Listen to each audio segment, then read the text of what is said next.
réflexologie plantaire, c'est une technique qui permet au corps d'aller mieux. Il s'agit de pressions exercées principalement par le pouce et qui permettent de stimuler ces zones réflexes. Alors, l'intérêt de cette méthode, c'est de comprendre ce que reflète le pied, de comprendre comment va la personne au moment où on s'occupe de ses pieds. On peut savoir ça parce qu'il y a des zones qui sont plus dures ou au contraire beaucoup plus molles ou granuleuses ou douloureuses. Il y a des endroits où ça peut carrément faire mal. Alors ça ne veut pas dire forcément que l'organe correspondant est malade, mais ça veut dire qu'il est en déséquilibre. De toute façon, c'est une approche qui considère que le corps, c'est une globalité, c'est un ensemble, et que tout marche avec tout.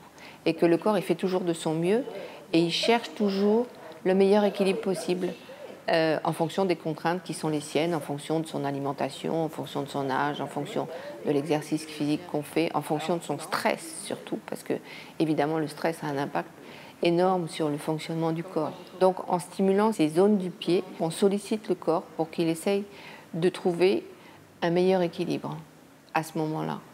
La réflexologie plantaire est une méthode qui produit des résultats absolument incroyables, très très étonnants, sur tout un tas de problèmes de santé qui ne trouvent pas forcément de solution par ailleurs.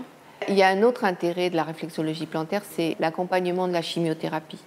De faire après chaque chimiothérapie une séance de réflexologie plantaire, ça permet au corps d'évacuer beaucoup plus rapidement tous les aspects toxiques de la chimiothérapie et ça permet de vivre beaucoup mieux ces séances parce que les effets secondaires sont moindres et voilà, c'est comme ça beaucoup plus facile à vivre et je pense que c'est un accompagnement qui vaut le coup.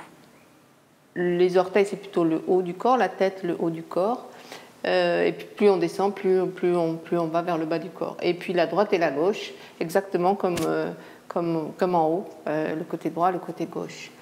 Et donc on peut par exemple reconnaître le cœur, les reins, les intestins bien sûr. Et voilà, alors ça c'est le dessous du pied, mais on a aussi pas mal de choses sur le pied, sur le dessus du pied. Et puis je ne sais pas si vous voyez ici sur les côtés. Et on reconnaît bien là par exemple la colonne vertébrale. Voilà, donc c'est comme ça que ça marche, c'est comme ça que c'est ce qu'on appelle les zones réflexes. Et c'est en travaillant sur ces différentes parties qu'on se rend compte que tel ou tel endroit a besoin d'être stimulé ou aidé.